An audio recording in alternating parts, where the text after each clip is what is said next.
Hey everybody, this is Brian Hogue. Welcome to another night of Chiller Chat. Now tonight we're going to be talking to Rich Braden. Rich is a special effects makeup artist, and he's a graduate of the Douglas Education Center, the school that Tom Savini has in Pittsburgh.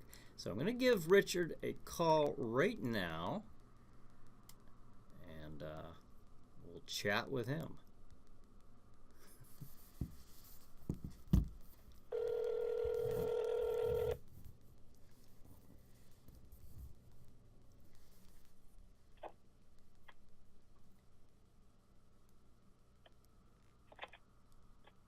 Hello? Hello? Hey, Rich. It's Brian. Hey. You're on Chiller Chat.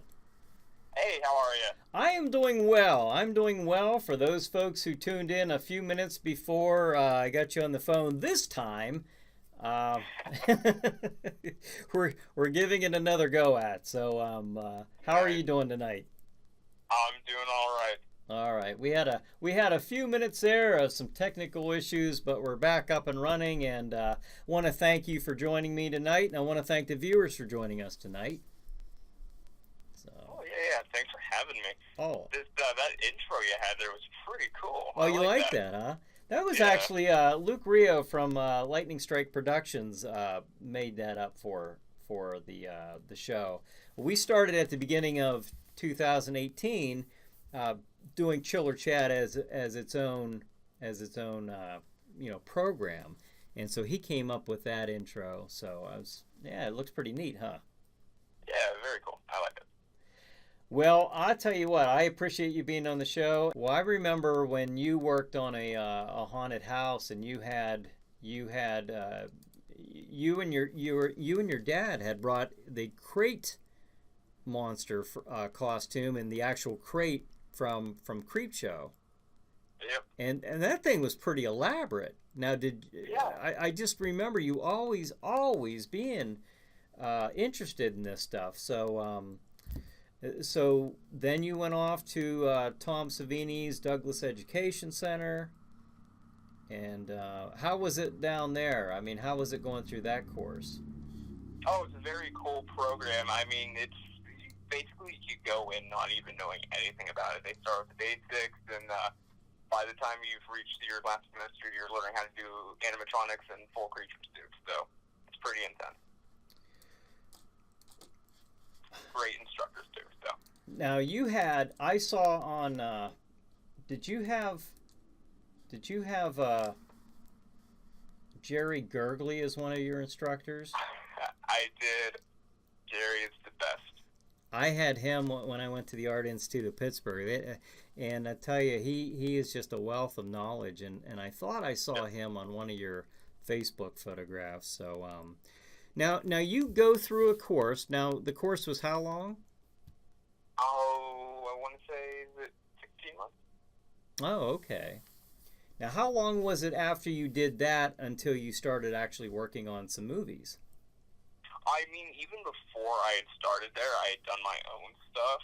Mm-hmm. And while I was in the program is when I worked on, like, the film Zombie Killers. So, since then, I would say just a month or so later, I did Angel of Reckoning, and I've since done, like, a few shorts out here, so. Okay. Not too long afterwards, I've been working on some stuff, so. Now, Zombie Killers, that had Billy Zane and Dee Wallace and Felicia Rose. Were they? Yep. All three of them were in it, right? Yep. Did you get to? What's that? I was gonna say I worked with Billy Zane for a few days there, actually. So. Is that picture that you sent me? Is that you in that picture with him? It's not. No, that is an actor that I did zombie makeup on. He was one of the background actors. Oh. And I actually found that picture of him, and I got a hold of him and, asked if I could use that photo. I thought it was very great. So, but yeah, I did that zombie makeup on that extra there, and, it was posted on Billy Zane, so a very cool photo. Oh, that's neat. What was that like working with Billy Zane? Oh, man, it was crazy, because it was really, I think, even still today, the biggest thing I've worked on. Uh-huh. And I mean, Billy Zane is, he's in Titanic, like, pretty decent well-known actor. Yeah. And it was crazy to get to work with him on set for a few days. Yeah, and then being on Tombstone and the Phantom. I don't know why that one stands out in my head, but I actually kind of liked it. And then, but I tell you, one movie I really liked him in was the Tales from the Crypt, Demon Knight. Yep. So that was if the viewers have never seen that movie, you have to see that. That is an excellent movie. Ava says hi, Rich. Hi, Ava. And I'm reading some of the comments here from people, so hopefully I didn't miss too many. But I'm going to put up some of your pictures here. I have the one of Billy. Are you able to see this right now, Rich? Where you're at? Yep, I am seeing it right now. All right, good. Now, this is probably one of my favorites here. This eye pull. The guy pulling the eyeball out of the girl's head. Oh, okay. So this one's actually interesting. I didn't tell you when I sent this picture to you, but this makeup I did first semester, and it was done using food. The eyeball is actually a grape. And I used some spaghetti in there too, I believe, on the eyeball, being ripped out of her head, and also on his face. So yeah, that's an interesting bit of information. Well, was that a requirement? Like they said, like it was. Okay. Yep. And was that at the Douglas Education Center? Then they gave you food. It was. Oh, that's kind of neat. I've never heard of that before. That's kind of wild. Yep. Right. I think the whole idea kind of came from sometimes the effect artists will use food and incorporate in their makeups. I mean, we all know Dick Smith had done that. So yeah, using like peanut butter and all kinds of stuff. Yep. Here's some kind of leech monster. I'm not sure what that is, but that is really pretty elaborate looking. Yes. So what this was I didn't have any involvement with the painting or applying of this, but I had a hand in sculpting the body of this thing. This was, I guess, a collaboration between my entire semester. We had a class and program called Page to Screen, and in that is where we did a bunch of the big creatures. So I worked on sculpting the body on that one. Is that the photograph that I put on the Facebook to promote this interview tonight? That I saw you were sculpting something with somebody else on a body mold or something. Yes, in that photo, that is what we were sculpting is this thing. Okay. I wish I actually have my monitor in the picture here. Maybe I can turn that. Oh, jeez. I'm afraid to touch anything right now. All right, and here's a monster mask. Oh yeah, that's one of my newer pieces.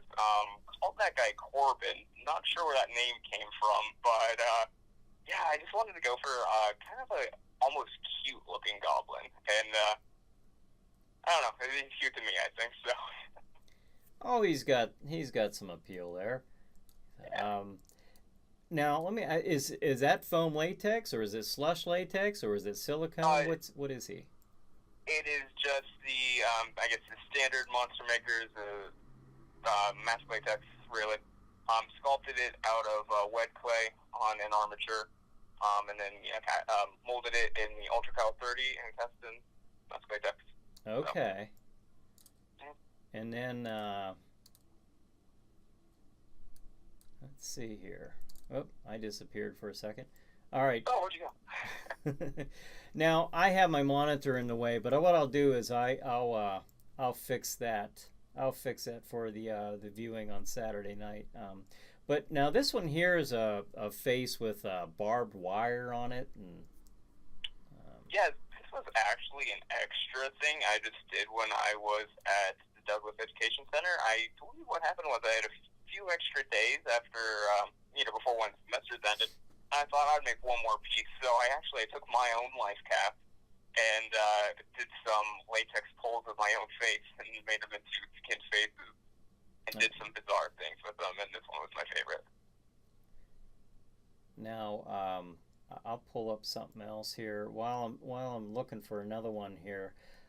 When you were on set with Zombie Killer's Elephant's Graveyard, how long were you there, and where were you? Where did you guys film that?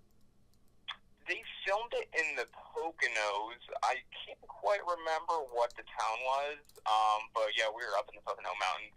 And we'd gone up there I think we were only there for 3 days originally, but then about a year later we went back for some additional filming. So. Okay.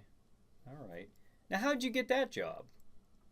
I actually got it through Mark Kusabucky, another effects artist. He had asked me if I wanted to tag along and help do some zombie makeups with him. So. Okay. Now here's a photo here of you applying some wounds. Now, was this for a disaster drill or something? Yes, it was a disaster drill in Pittsburgh while I was at the Douglas Education Center. We applied silicone burns to several actors there. Okay. They were doing that for what? For EMS practice or something, or? Yeah. Yep. Okay. All right. Now here, I thought this one here looked really cool. Let me find this. This arm wound. This looks like some kind of burn, or I don't know exactly what it is, but it just looks disgusting. Oh, yeah, so I thought that one was kind of fun. This was actually one of the very first things I did at the Douglas Education Center, and it was just a gelatin burn. Yeah. Oh, wow. Yep, that was probably within the first few days, I would say, of the program. Is that an appliance, or did you build that up from, It's just a build-up from gelatin, so. Okay, because I didn't know, when I first saw it, I didn't know if you'd use, like, a snap mold or something, or... Okay. No, not this time. Okay. Brad Beckwith says, "Oh, wow." Okay, he's looking at the picture. So... That's pretty cool. It's just amazing, isn't it? Though, I mean, when you're looking at who was your big inspiration for even wanting to get into this, or did you have several? Definitely Tom Savini. Tom Savini. I figured. Yep. I remember a long time ago watching one of the Friday the 13th movies on VHS. There's a little intro with him in a Jason box, and I was like, "That's so cool! I want to make something like that." And, yeah. Yep.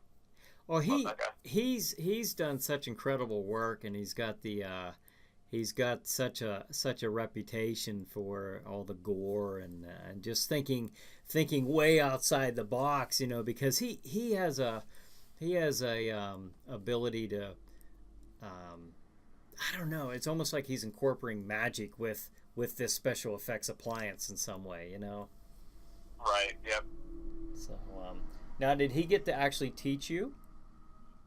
No, he didn't teach any of the classes at all, but he would occasionally come in to the school and just, walk around and talk to us and, kind of critique our work a bit. So, that was pretty cool. Okay, all right. That's pretty neat. And this is a face wound now. Lady. Yeah, this one was from Zombie Killers. Okay. Also. Is this one of the zombies, or is this one of the victims? This was one of the zombies. This picture was taken pre-contact lenses being put in. But no, I really like this one. I thought with this one you could really see the depths of the wound. So. Yeah, it really seems to. It looked pretty gnarly. Yeah. Do you have any movies or projects coming up? Not at the moment, no. Okay. Let's see. There was another really cool. I didn't know what to call this one. It'll take a few seconds until you see it, but it's a creature in a dark robe, and I don't know, some kind of wraith-looking creature. I can't see it yet, but I think I know what you're talking about. It's got like a hood and a dark-looking face. that was a multi-piece prosthetic we did, and what that is it's basically a prosthetic on your face, but instead of being just one piece, it's made up of several different ones that you have to, kind of glue and layer on top of each other. And I believe that we did in second or third semester. I don't quite remember. Okay. But kind of hard to see with that too. But I also had a set of dentures that I had made for that makeup as well. Now, how do you see the this business going with CGI? I mean, it's still in much demand, is it not? I mean, I believe so, yeah. And I feel like CGI is on the rise, but they still kind of do a good combination of the two, the practical and the CGI. Yeah, when I'm watching The Walking Dead, and then later, they have The Talking Dead, and I always see, of course, Greg Nicotero. I know you've met him. Yep. He's always talking about. It seems like there's a good, healthy balance there, to really create the illusion of the zombies, and everything. But they seem to really have a good balance. They don't overload it with CGI to where it looks cartoonish. They have just the right amount of prosthetics and mass and everything. I don't think they'll ever replace this kind of thing here. I think they're always going to need the mask makers like yourself. Yeah, there's always going to be I believe, a need for a practical makeup in some way. So. Yeah. Would you ever go out and work on something like The Walking Dead?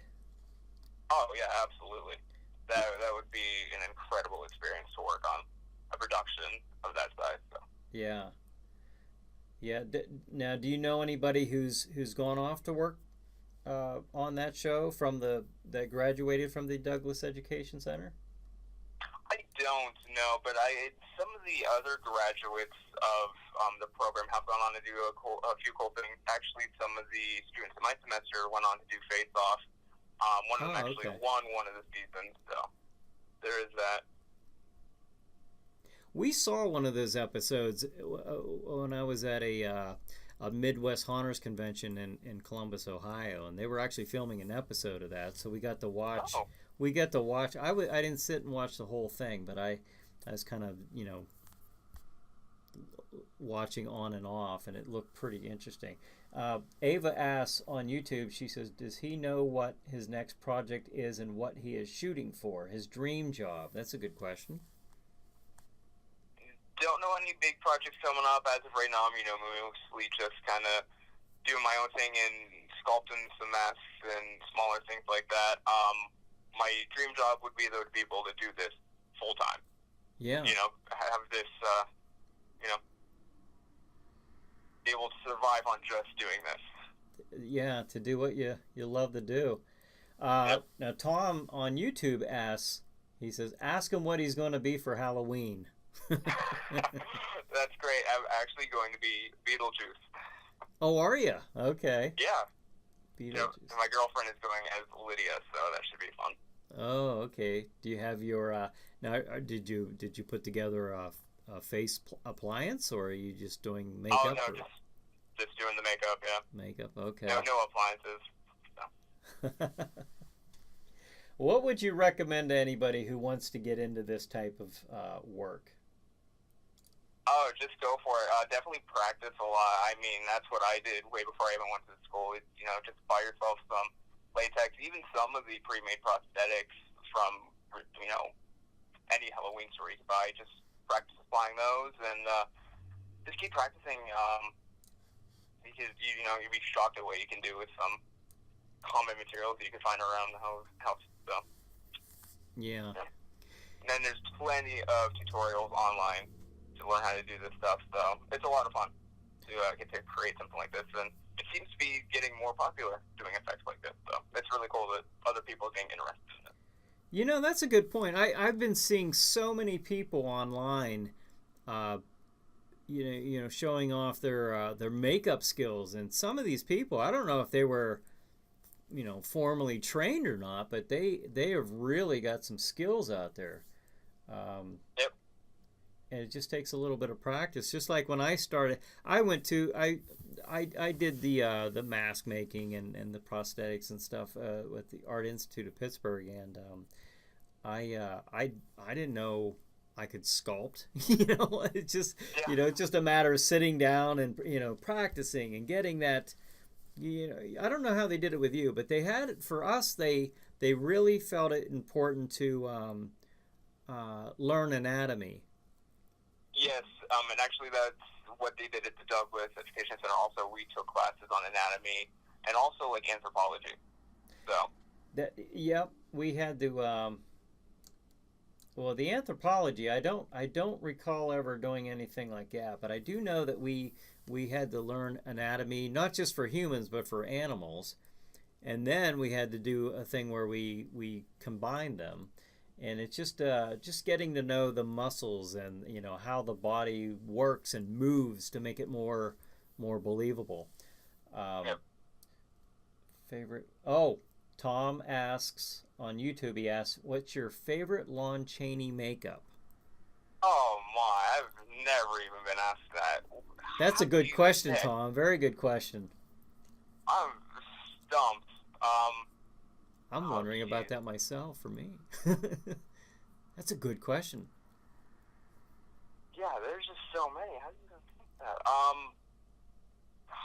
Like I want to say one, and then I think of another one. You know? Yeah. The man of 1,000 faces. Yeah, literally, like so many. Maybe the London After Midnight. I think is the one I'm thinking of. That's Chaney, right? Yeah, that was Lon Chaney Sr. Yep, in London After Midnight. It was kind of creepy looking, Yeah. Now that'd be awesome if they could actually find that movie. All the footage. Yeah. It's funny. My favorite makeup is from the movie that I guess no one has really seen. They lost the film. Yep. There's a few photographs out there, but yeah, that's a very creepy looking vampire, and I'd probably say, I don't know, probably that's a real good one that you picked. I'm gonna have to say maybe the Phantom of the Opera. Eric is my. Another good one. That's a tough one though. What a question! What a good question. Right? Yeah, very good question. Yeah. Well, how about what about you said on Friday the 13th you were inspired with the Tom Savini makeup and stuff like that. Anything else from any other artists like Dick Smith or Greg Nicotero? Anything that really stands out in your mind as a masterpiece as far as special effects makeup, like Rick Baker or anything like that? Yeah, actually, I also remember at a young age. Everyone always asks me what my first horror movie was. I don't remember, but I remember being really young and watching Pumpkinhead. Oh, okay. And I thought that monster was really cool too. And it's still like even today that effect has held up so well. Yeah. And Samantha's on here, and she says, "Hi, Rich. It's been a long time." Oh, hi. That's been a very long time. She is now on the Chiller Night Theater as Elle, the vampire. Oh, very cool. Yeah. Well, maybe one of these days, if we ever make money from the show, we'll get you to work on, as our makeup artist. Yeah, for sure. But maybe Jack Shadow will need a new mask by then. Oh, you know what? Ava just wrote Walter on here. Now, some of your many impressive credentials, I noticed on your IMDb page that one of your acting credentials is Walter the Zombie. It is. I do remember that. You were the voiceover for Walter the Zombie, the off-screen voice. J.W. Burchick, am I too late for the party? No, J.W. We have about 3 minutes left, but we've got a little bit, and then I'll be hanging out for a few minutes after the show.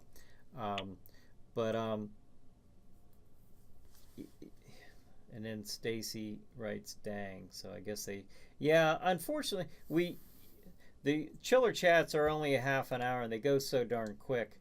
They certainly do. Yeah, because I was actually surprised to see we only have 4 minutes left. Tell Ava says, tell JW to jump on YouTube. I don't know if you heard that, JW, but Ava suggests you go on YouTube. But yeah, it's an interesting field. Now, what other movies have you worked on? I also worked on a short one out at the Douglas Education Center called Empty. Didn't bring anything from that to show. I think that is a little gruesome. But we did some really nasty stuff for that. And then most recently, I just worked on a short out here. I really wish I could remember the name of it. I want to say it was called Till Death Do Us Part. But I just did some more wound effects for that one. So. Okay. Now, is this an independent film? It was, yes. And actually, it was a dark comedy, which I suppose is the first one of those I've worked on. So it was different. Oh, that sounds neat. It's a lot of fun, isn't it? Oh, it is. Now, have you worked for any haunted houses since you've moved out? You're out in Washington, correct? I am, yes. Okay. Nothing out here. Definitely gonna get a hold of some though, and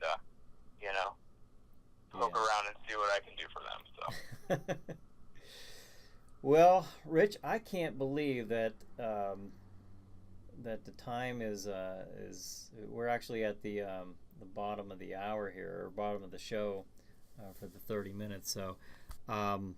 Thank you so much for being my guest tonight. I've been wanting to get you on here. I'll have you back on too once you do, once you do some more, because I know for so many years you've been doing this. You've been doing this even well before you went to the Douglas Education Center and formally trained down there. But I know that you've always been in this. You've always loved horror movies and Halloween, and so it's a real pleasure to have you on the show here tonight. And what are you going to do for Halloween? Not sure yet. I think we're going to a party and in costume and whatnot, and that's all we really have planned. As Beetlejuice. Yep, the Beetlejuice one. All right. Well, Richard, thank you once again, and yes, thank you for having me. Absolutely. And I'll let you go for now, and I'll contact you in a little bit here. But thanks again for being on the show tonight. And you have a good night. Hey, thank you too. All right. Bye. All right. Bye. And folks, thank you so much for joining us tonight for Chiller Chat. And join us next week. We'll have a good show lined up. And folks, have a good night. Have a good chiller night. We'll see you later.